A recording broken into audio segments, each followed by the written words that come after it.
Pas que nous. Le rôle des océans dans la régulation thermique a été un peu l'absent de la COP 21. Le rôle des océans dans la conservation de la biodiversité reste l'absent des réflexions scientifiques internationales, alors même que maints indicateurs nous permettent de savoir que nous sommes peut-être entrés dans la 6e extinction massive de la biodiversité. Enfin, le rôle des océans et des mers dans la transition écologique est mal compris.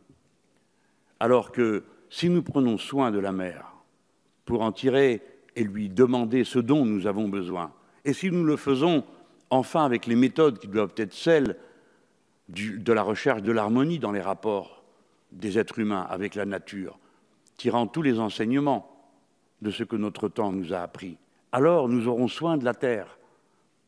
En quelque sorte, l'aval commandera l'amont. C'est pourquoi c'est un si grand enjeu pour nous tous. La mer, en quelque sorte, est la 2e chance de la civilisation humaine au moment où les signes sont innombrables qui nous montrent qu'elle roule à la catastrophe. Je voulais le dire parce que, bien sûr, nous traitons d'une convention sur la haute mer. Je en parlerai dans un instant. On ne doit pas s'arrêter à ça. Mais notre responsabilité doit être évoquée dans tous ces aspects. Alors, le texte de cette convention nous amène à réfléchir. Naturellement, la piraterie est un problème. Et qui le nierait ne tiendrait pas compte des réalités de notre temps. 90% du commerce mondial passe par la mer.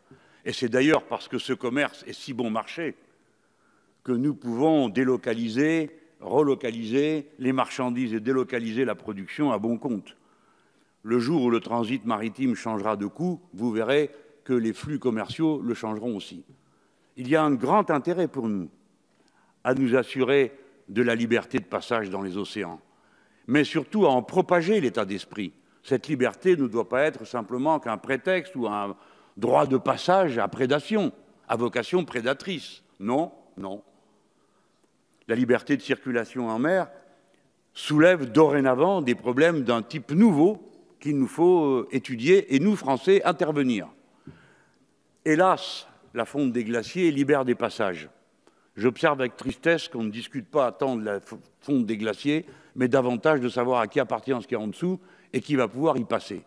Ce sont des conflits qui s'annoncent, qui mêlent les problèmes de puissance avec ceux d'accès aux ressources. La Russie, les États-Unis d'Amérique, le Danemark, combien d'autres sont en compétition pour le passage par les voies du Grand Nord. Et de la même manière, avant même que les territoires soient libérés, on voit se multiplier les occasions de prédation irresponsable.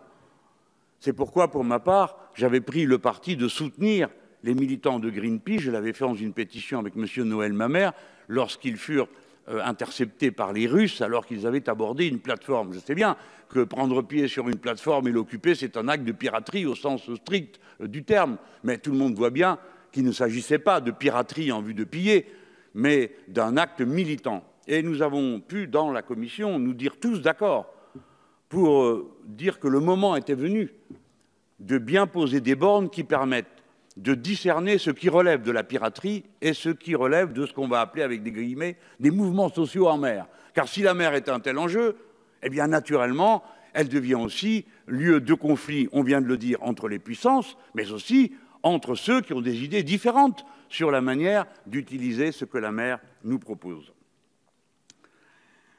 Je veux donc dire que si on doit veiller à lutter contre la piraterie, il faut le faire avec les moyens d'État. Monsieur le ministre, je vous dis, je désapprouve absolument la décision prise par M.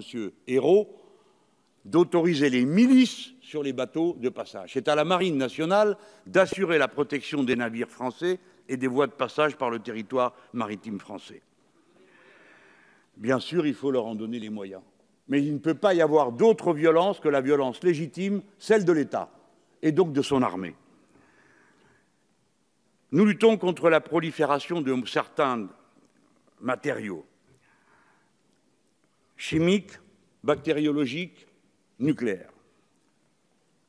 Sur la chimie, je déplore que 20 ans après qu'on ait signé l'accord de Paris, certaines grandes nations, comme les États-Unis ou la Russie, n'aient toujours pas démantelé leurs arsenaux. Il n'est donc pas étonnant qu'ils finissent par s'en trouver une partie qui circule, qui tombe dans des mains dans lesquelles nous ne voudrions pas qu'elle tombe. De la même manière, il n'est pas acceptable, à propos des déchets nucléaires, qu'on continue à autoriser ou à pratiquer le déversement en mer de déchets qui ont à voir avec la pollution de la radioactivité. Un rapport de l'Union européenne établissait que les déversements en mer opérés par les centrales nucléaires européennes équivalaient à un accident nucléaire majeur par an. Non, ce n'est pas acceptable. Et il n'est pas acceptable non plus que lorsque les vaisseaux qui transportent les matériaux à jeter en mer sont arraisonnés par des militants politiques comme ceux de Greenpeace, il leur soit répondu en leur jetant les tonneaux sur leurs embarcations. J'achève.